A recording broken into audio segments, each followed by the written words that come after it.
प्रिय विद्यार्थियों, मैं डॉक्टर एस.एन. राजपुरोहित, एसोसिएट प्रोफेसर पॉलिटिकल साइंस। आज हम बीए पार्ट सेकंड के लिए ब्रिटिश संविधान में एक महत्वपूर्ण अध्याय ब्रिटिश सम्राट एवं राजमुकुट, the king and the crown, British सम्राट के बारे में विश्वविद्यालय के मुख्य परीक्षा में बार बार सभी विश्वविद्यालयों में ये प्रश्न विद्यार्थियों से पूछा जाता है कि ब्रिटिश संविधान में राजा और राजमुकुट में अंतर कीजिए और ब्रिटिश संविधान में राजपद का औचित्य समझाइए। आज हम इस लेसन में ब्रिटेन में राजा और राजमुकुट का क्या तात्पर्य है तथा राजा और राजमुकुट में क्या अंतर है, इसके बारे में आपको संपूर्ण जानकारी प्रदान करेंगे। ब्रिटेन के सम्राट के बारे में ग्लैडस्टोन ने ठीक ही कहा है कि अंग्रेजी संविधान के साहित्य में अनेक सूक्ष्म भेद है, पर उनमें से इतना अधिक महत्वपूर्ण कोई नहीं है जितना महत्वपूर्ण सम्राट व राजमुकुट का भेद है। इंग्लैंड में आज भी सम्राट विद्यमान है। ब्रिटिश इतिहास में एक ऐसा भी समय रहा है जब सम्राट वास्तविक शासक होता था, वह राज भी करता था और शासन भी। राजा को ये सभी शक्तियाँ राजमुकुट को धारण करने पर प्राप्त होती थी। इस समय राजा और राजमुकुट में कोई अंतर नहीं था। राजा ही राजमुकुट की समस्त शक्तियों का तथा विशेषाधिकारों का प्रयोग करता था, किंतु आज परिस्थितियाँ बदल गई है। ब्रिटिश संविधान की सैद्धांतिक और व्यवहारिक स्थिति के आधार पर निरंकुश राजतंत्र के स्थान पर वर्तमान में संसदीय लोकतंत्र है। संसदीय व्यवस्था में कार्यपालिका दो प्रकार की होती है, नाम मात्र की कार्यपालिका तथा वास्तविक कार्यपालिका। अतः वर्तमान समय में राजा नाम मात्र की कार्यपालिका होती है, वह शासन का केवल संवैधानिक प्रधान होता है, वह राज करता है, शासन नहीं। ब्रिटेन में 1688 की गौरवपूर्ण क्रांति द्वारा सम्राट का पद संसद के अधीन कर दिया गया एवं राजा तथा राजमुकुट में भेद भी किया जाने लगा। आज से लगभग 140 वर्ष पूर्व बेज हार्ट ने कहा था कि महारानी विक्टोरिया सेना को बर्खास्त कर सकती है, ब्रिटेन की विजय हेतु युद्ध भी कर सकती है, प्रत्येक प्रजा को पीर बना सकती है या कोई विनाशकारी कार्य भी कर सकती है। लेकिन आज राजा की ये रूपरेखा एक वैधानिक सत्य मात्र है। राजनीतिक सत्य तो यह है कि शासन की समस्त शक्तियों का प्रयोग वर्तमान में राजमुकुट द्वारा ही किया जाता है। सर्वप्रथम हम राजा और राजमुकुट में भेद करने से पहले राजमुकुट से क्या अभिप्राय है, व्हाट इज क्राउन। सर्वप्रथम राजमुकुट का शाब्दिक अर्थ यह है कि यह राजा राजपद पर आरूढ़ होते समय अपने मस्तक पर धारण करता था। यह टोपीनुमा आकृति का, जिसे सम्राट राजपद के लिए चिन्ह स्वरूप पहनता था।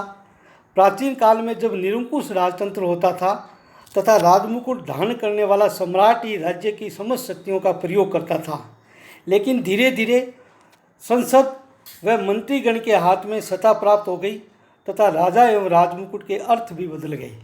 शाब्दिक अर्थ में राजमुकुट धातु का बना हुआ टोपी नुमा आकार का होता है, जिसे राजा अपने मस्तिष्क पर धारण करता है, परंतु संवैधानिक दृष्टि से राजमुकुट एक संस्था है जिसमें विधायी, प्रशासकीय एवं न्यायिक शक्तियाँ निवास करती है।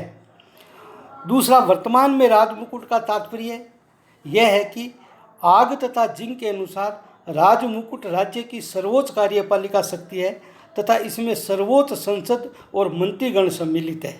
प्रोफेसर मुनरो ने राजमुकुट को एक कृत्रिम या विधि व्यक्ति कहा है जो न तो कभी शरीर धारण करता है और न कभी मरता है।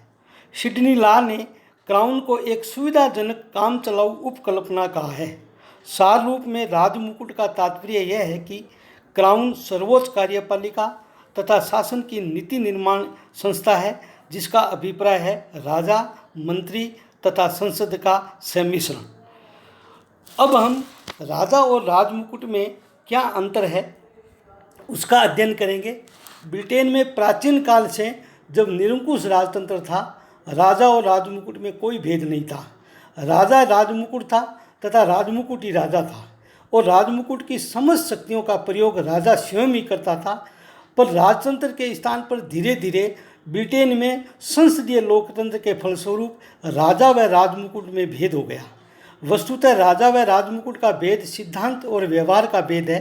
राजतंत्र का प्रतीक राजा होता है एवं लोकतंत्र का प्रतीक राजमुकुट है। वर्तमान में राजमुकुट एक ऐसा शीर्षस्थान है जो सामूहिक रूप से राजा, मंत्रिमंडल व संसद के द्वारा पहना जाता है। संक्षेप में राजा और राजमुकुट का भेद निम्नानुसार वर्णित किया जा सकता है। नंबर 1, राजा एक व्यक्ति है तथा राजमुकुट एक संस्था है।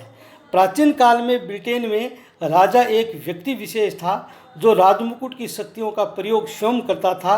वर्तमान में राजा एक व्यक्ति है जो राजपद को सुशोभित करता है, जबकि राजमुकुट एक संस्था है जो मंत्रिमंडल, संसद तथा राजा के रूप में होती है। आगे के कथनानुसार आजकल क्राउन एक संस्था है, एक कार्यालय है, एक कृत्य बन गया है।